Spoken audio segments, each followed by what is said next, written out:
Assalamualaikum warahmatullahi wabarakatuh. Selamat pagi, salam sejahtera untuk kita semua. Mari kita panjatkan puji syukur kehadirat Allah Subhanahu wa taala atas limpahan rahmat yang diberikan kepada kita semua. Pada hari ini kita masih diberikan nikmat sehat sehingga kita dapat melaksanakan kegiatan MPLS secara daring. Baik, perkenalkan nama Bapak Cipto Rojo. Bapak mengajar bidang studi PPKN. Selanjutnya Bapak menyampaikan selamat kepada Ananda semua yang telah memilih SMA Negeri 31 Jakarta sebagai langkah awal menuju gerbang kesuksesan di masa yang akan datang. Para siswa sekalian, bahwa momen kali ini akan menjadi catatan sejarah bagi kehidupan kalian di masa yang akan datang, di mana MPLS tahun ini dilaksanakan secara daring atau secara online. Namun tidak mengurangi rasa syukur kita karena kita masih diberikan kesempatan untuk mendapatkan motivasi dan informasi menuju kesuksesan yang akan datang. Para siswa sekalian, dalam kesempatan ini materi yang akan Bapak sampaikan adalah tentang kunci sukses pembelajaran daring masa pandemi COVID-19. Masa pandemi COVID-19 terjadi di negara kita, di mana kurang lebih sudah 4 bulan ini kita dalam suasana pandemi COVID-19. Semua itu sangat berpengaruh dalam segala aspek kehidupan berbangsa dan bernegara. Salah satunya adalah aspek dalam bidang pendidikan.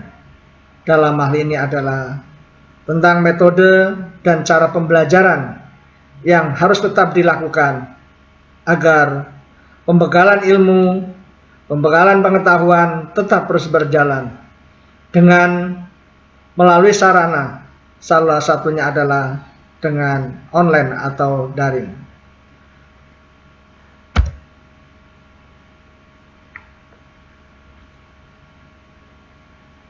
Ada istilah daring.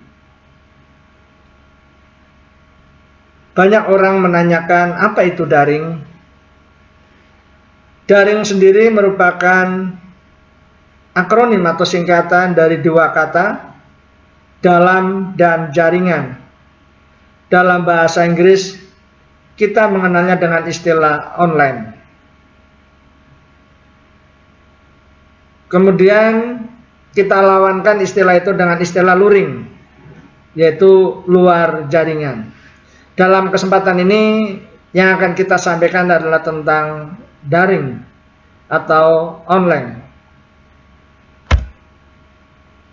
Apa itu yang dimaksud dengan pembelajaran secara daring?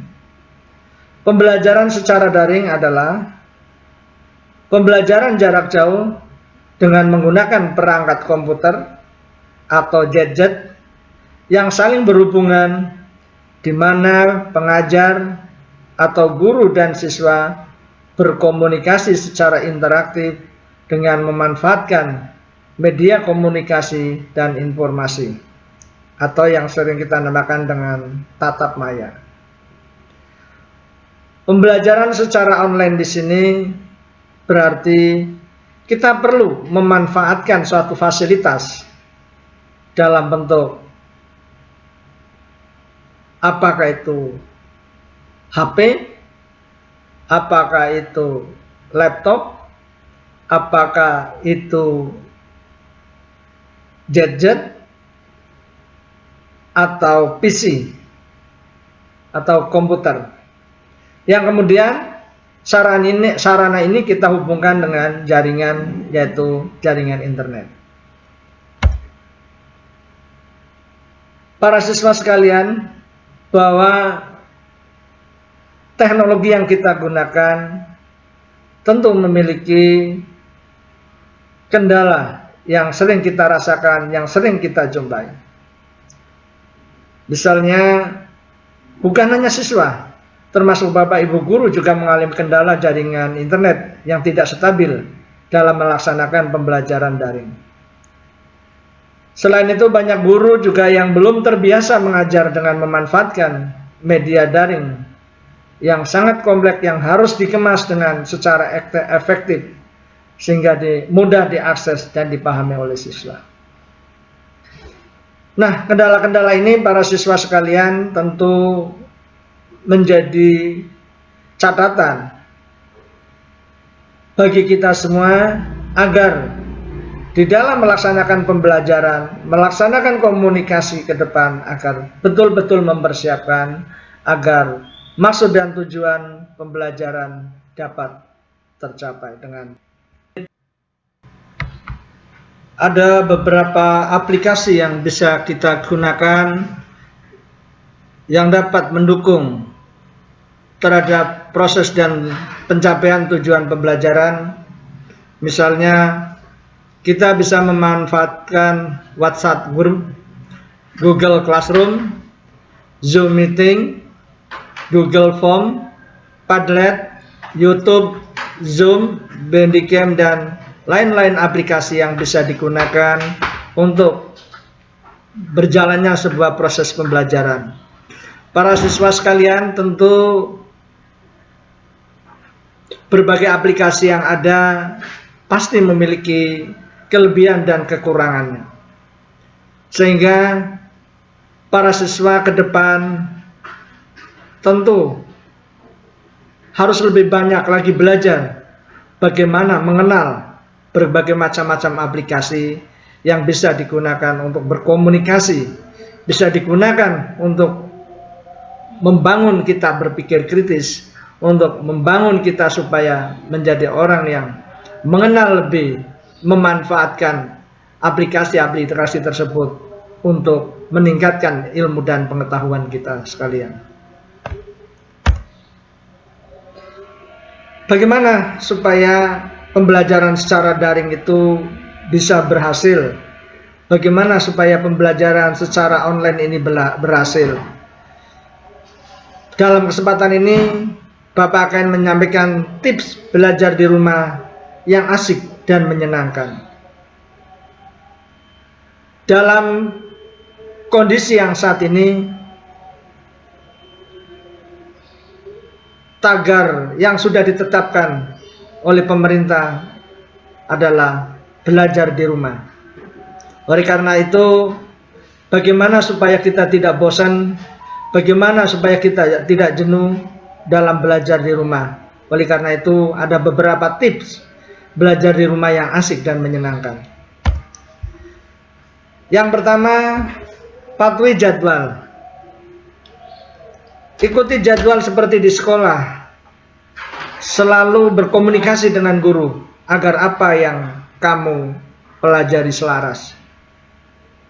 Jadi nanti para siswa sekalian setelah 3 hari ini akan mengikuti MPLS, nanti akan dilanjutkan dengan kegiatan belajar mengajar dan akan disampaikan juga jadwal kegiatan belajar mengajar secara online. Nah, oleh karena itu jangan sampai ketinggalan ya.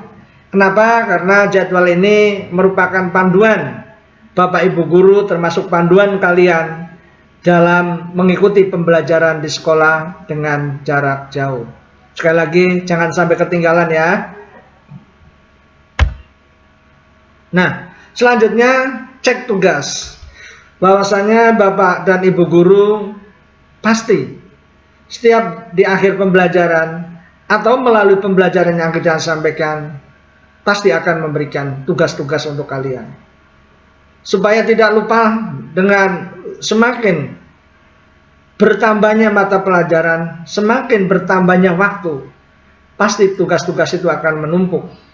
Supaya tidak lupa, catat di buku atau di smartphone agar tugas tidak terlewatkan. Ingat, kalian bukan sedang liburan, tapi kalian tetap sedang dalam proses pembelajaran. Sehingga tugas-tugas supaya kamu belajar bertanggung jawab terhadap apa yang disampaikan oleh Bapak Ibu guru, jangan sampai terlewatkan atau tidak dikerjakan.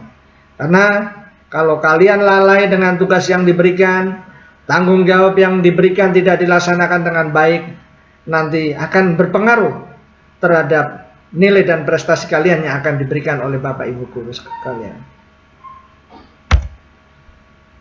Selanjutnya, kita perlu minta didampingi. Minta didampingi oleh siapa? Oleh orang tua maupun keluarga. Nah, maksud dan tujuannya adalah apabila ada kesulitan, kita bisa bertanya kepada mereka. Tahu nggak? Orang tua dan saudara kita bisa bikin kalian lebih semangat loh. Kenapa alasannya? Mungkin orang tua akan memberikan motivasi dan semangat dalam pembelajaran kalian yang kalian rasakan.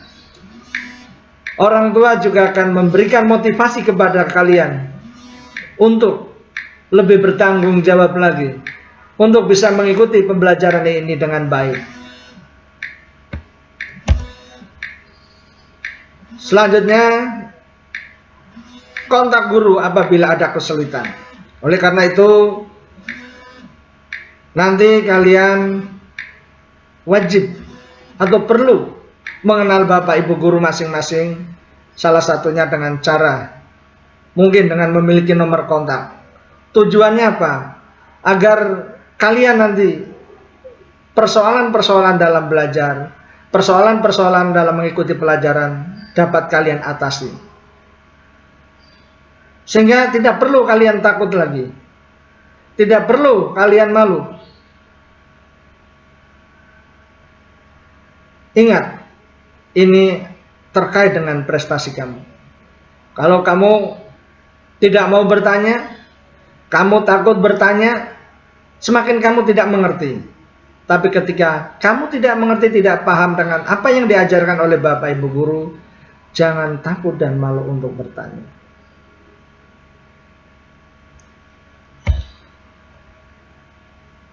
Yang tidak kalah penting adalah buat ruang belajar yang nyaman. Para siswa sekalian pasti punya gaya dan cara belajar masing-masing. Bagaimana nuansa belajar yang enak? Bagaimana nuansa belajar yang nyaman? Bagaimana suasana belajar yang mendukung? Kalian pasti tentu sudah tahu caranya. Dengan cara bagaimana kalian bisa menempatkan kalian untuk bisa belajar dengan nyaman. Misalnya, biasakan belajar itu dengan menggunakan meja. Apa tujuannya? Agar kalian dapat selalu fokus pada pelajaran. Agar kamu bisa fokus dan konsentrasi memahami pelajaran. Nah, itulah beberapa tips-tips yang perlu Bapak sampaikan. Dan satu hal yang perlu Bapak tekankan di sini adalah usaha-usaha ini juga perlu diimbangi dengan doa yang baik, diimbangi dengan ibadah yang baik, supaya usaha dan upaya yang sudah kalian lakukan bisa membuahkan. Kejarlah mimpimu supaya menjadi kenyataan. Terima kasih. Assalamualaikum warahmatullahi wabarakatuh. Ayo belajar.